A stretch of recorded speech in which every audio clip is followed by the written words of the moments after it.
Hello, I'm Christina Antonsen. I'm Mark Eatonson. And I'm John Cornelius. And this is a thought cooperative presentation on narcissism, a psychodynamic perspective. We are including the references as footnotes underneath the video if you'd like to check them out. Lately, the word narcissism is popping up more often. As mental health professionals, we think it will be helpful to talk about what clinicians mean when they use this term. Narcissism is a broad term that describes how we feel about ourselves, how we deal with disappointments and criticisms, and how we go about getting our needs met by others. It occurs on a spectrum with healthy and adaptive self-esteem at one end, and something clinicians call severe narcissistic personality disorder on the other. Essentially, narcissism comes down to a person's sense of self. You might think of a sense of self as a place where you live. It can be a tranquil place, a comfortable place that feels positive and welcoming to others.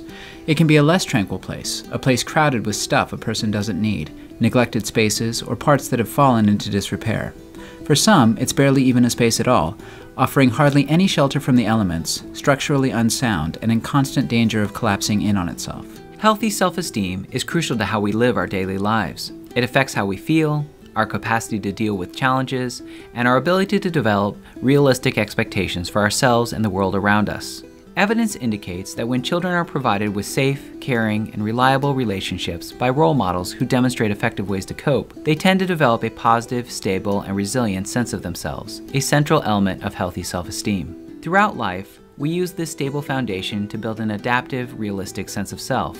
We rely on this capacity so much that it becomes a fundamental part of our personality. An adaptive sense of self allows us to develop stable, positive feelings about relationships. It gives us a sense of security about accomplishments. It helps us to handle criticisms in healthy, realistic, and productive ways. While these injuries can be intensely painful, healthy self-esteem helps us to examine these injuries in realistic and reasonable ways, to make fair assessments, acknowledge errors, and take responsibility when necessary. Healthy self-esteem also helps us to make reasonable arguments when we feel we are being misunderstood. These abilities allow us to weather storms and make repairs while engaging in an ongoing process of learning from our mistakes.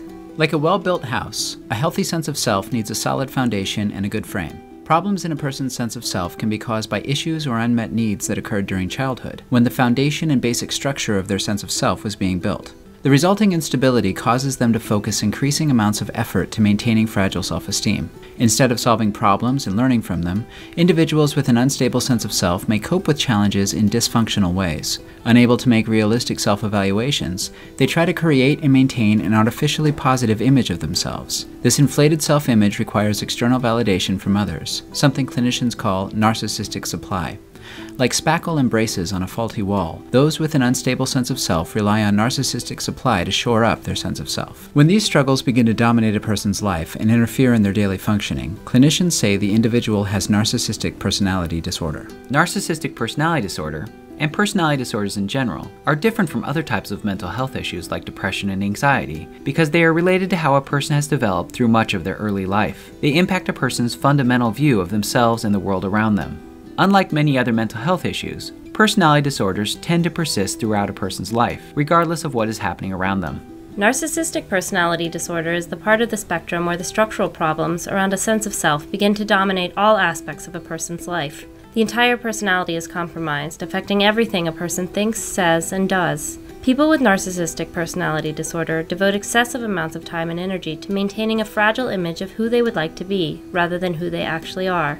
This idealized self-image may be so fragile that normal, everyday blows to self-esteem feel like severe threats that destabilize the individual's unstable sense of self.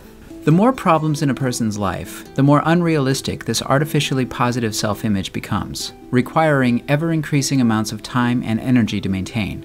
Clinicians call these unrealistically positive self-assessments grandiosity, or, at its extreme, megalomania. It's thought that individuals with narcissistic personality disorder use grandiosity to ward off deep feelings of emptiness and inferiority. The grandiose self-image requires constant infusions of narcissistic supply in the form of praise and admiration from others. Such praise may produce temporary feelings of euphoria. The problem is that this euphoric state is fundamentally unstable, and the person spends increasing amounts of time desperately chasing the euphoric feeling, trying to convince themselves and others of their greatness while simultaneously denying the realities of their problems. People with narcissistic personality disorder relate to others in inflexible and one-sided ways designed to extract narcissistic supply. Like a starving person desperate for food, those with this disorder can think of little else. The pressure to prop up their fragile sense of self shapes their entire definition of reality. Their hunger for praise and admiration makes such individuals susceptible to psychological manipulation. It also makes maintaining healthy relationships impossible, as those with narcissistic personality disorder tend to treat others as extensions of themselves, or use them as objects to simply get what they want. They become so focused on their own needs that they make others feel invisible.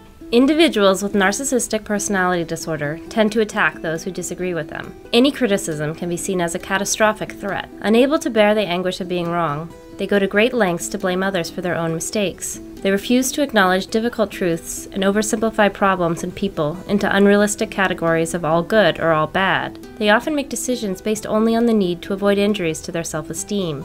This mindset prevents those with narcissistic personality disorder from learning from their mistakes, causing pain for themselves and those around them. People with narcissistic personality disorder characteristically resist any reality that disrupts their artificially inflated sense of self. Severely disordered individuals function more in the realm of wishful thinking and fantasy than external reality. Such individuals may overtly deny reality in their struggle to insist on their artificially positive view of themselves and their accomplishments. There's an old myth that narcissistic personality disorder is untreatable. This idea originally came from the limitations of early psychoanalysis. In the latter half of the 20th century, new theories and techniques opened new horizons for treatment. It's true that narcissistic personality disorder is often difficult to treat, in part because admitting a need for help is often very difficult for those who rely on a grandiose self-image. Those with this disorder are frequently seen in mandated court-ordered forms of therapy where there may be considerable resistance. However, if a clinician can get buy-in for treatment from a person with narcissistic personality disorder, treatment can be effective. Such treatment usually takes a number of years to complete, as the person's sense of self must be gradually repaired while problematic psychological defenses and relationship patterns must be gradually confronted and changed. Such work is quite challenging and requires a great deal of patience and skill on the part of the therapist. People with personality disorders are unable to simply change their behaviors because they are stuck in problematic ways of thinking and relating. This doesn't mean that people with personality disorders aren't responsible for their actions or incapable of judging right from wrong, but they are also so entrenched in their own perspective that they struggle to fully consider other perspectives while very rapidly justifying their own. Having a personality disorder isn't a justification for behaving badly, but asking a person with a personality disorder to change is sort of like asking a French speaker to spontaneously speak Greek. They simply cannot do it without adequate treatment. We hope this video presentation helps to open up the conversation about narcissism from a psychodynamic perspective, recognizing that it runs on a spectrum from struggles with self-esteem to severe narcissistic personality disorder.